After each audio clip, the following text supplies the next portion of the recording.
ग्रहों के परिवर्तन के साथ में ग्रह अपने प्रभाव बदल देते हैं।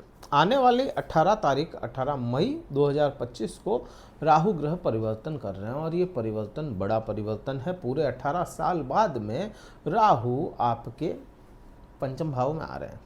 तुला राशि वाले जातकों को कुछ चीज़ें अच्छी और कुछ चीज़ें बुरी भी देखने को इस समय में मिलेगी।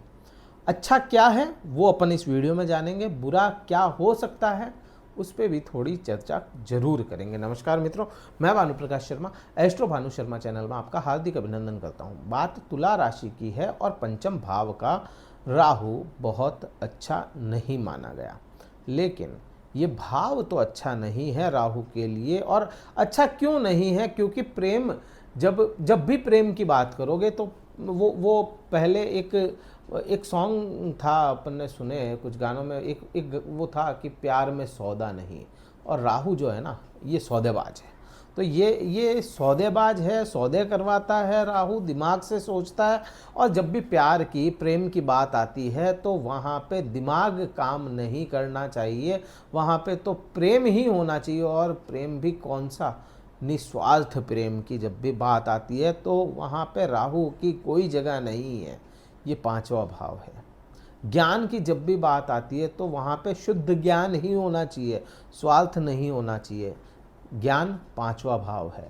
संतान की जब बात आए तो संतान में भी स्वार्थ नहीं देखा जाता, स्वार्थ नहीं देखा जाता। संतान है तो संतान के लिए तो सब कुछ समर्पित है, और ये पांचवा भाव ही संतान है। अब यहाँ पे राहु जैसा ग्रह बैठेगा तो बहुत अच्छा वैसे तो नहीं माना जाता, लेकिन बात क्या हो जाती है यहाँ पे, केवल इतनी सी है कि राहु इस राशि में, कुंभ राशि में बड़ा कंफर्टेबल है, इसलिए यहाँ पे सौदे नहीं करेगा। हाँ, भ्रम जरूर ला सकता है, वो इसका बेसिक नेचर है भ्रमित करने का।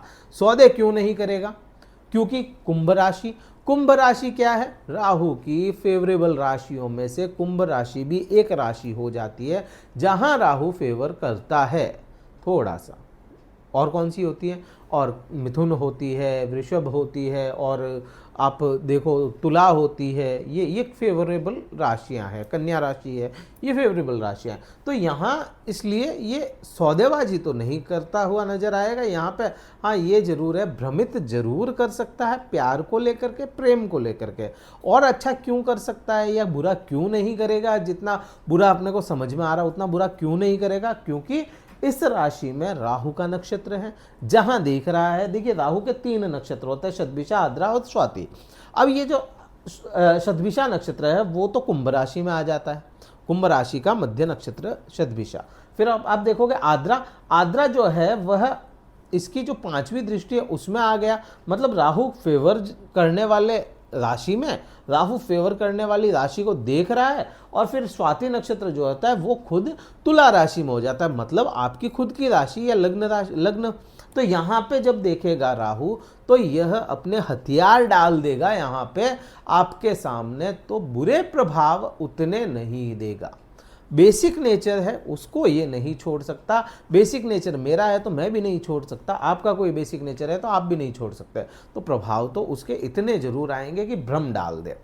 प्रेम में, प्रेम संबंध खराब थे नहीं थे, लेकिन आज की स्थिति ये समझ में आती है कि जैसे जैसे राहु ग्रह 18 तारीख के बाद में बलवान अवस्था को प्राप्त करेगा, ठीक 1 महीने बाद, 1.5 महीने बाद, तो जब ये परिवर्तन करेगा ना 18 मई को, 18 मई के 1.5 महीने बाद का मोटा मोटी अपने को समझ में आता है।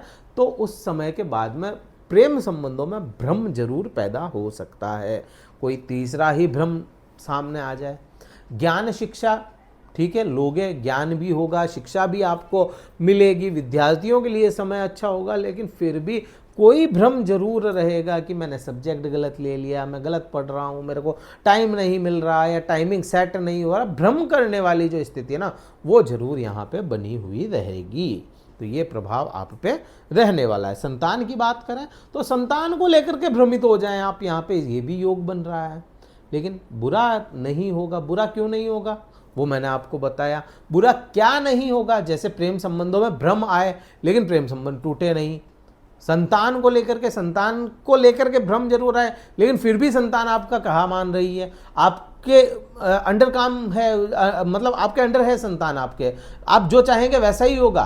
तो संतान भ्रमित हो सकती है, संतान के प्रति आप भ्रमित हो सकते हैं, लेकिन साथ नहीं छूटे, ये अच्छा है ना। तो ये भी चीज हो जाती है।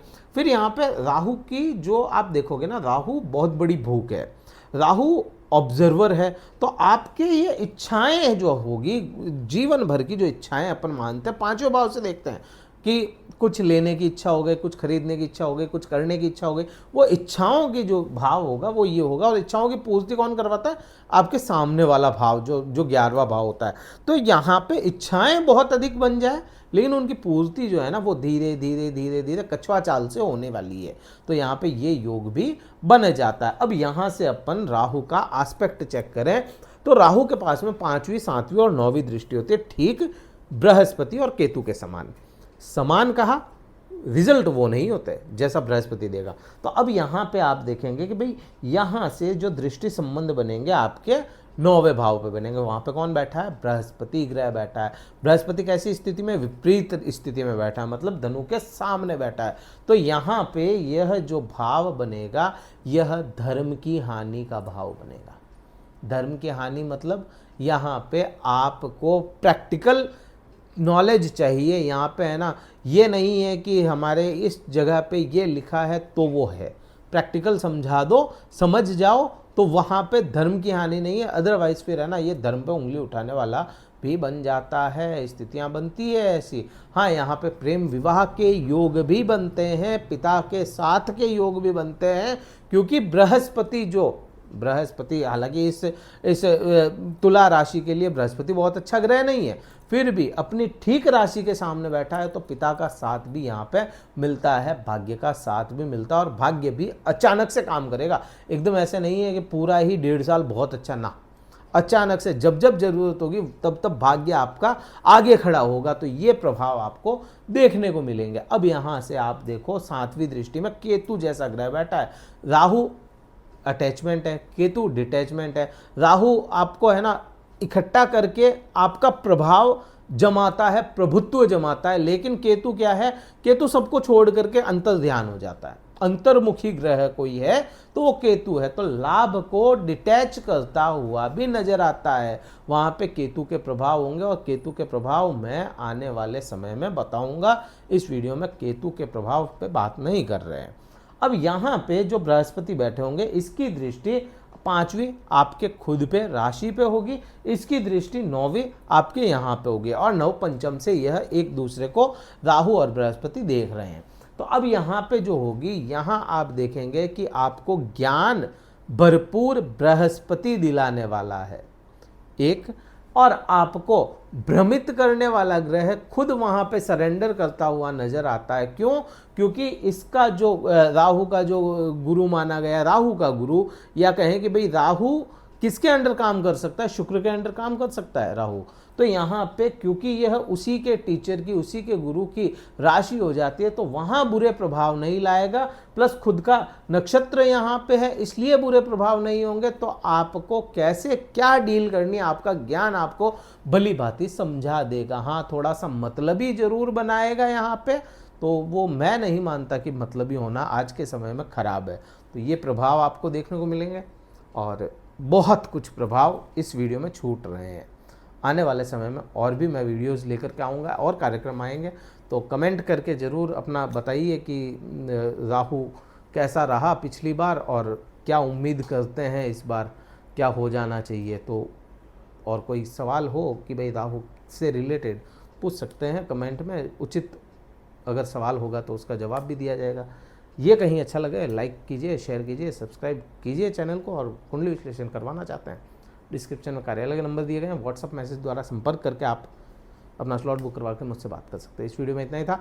जय हिंद, वंदे मातरम, भारत माता की जय।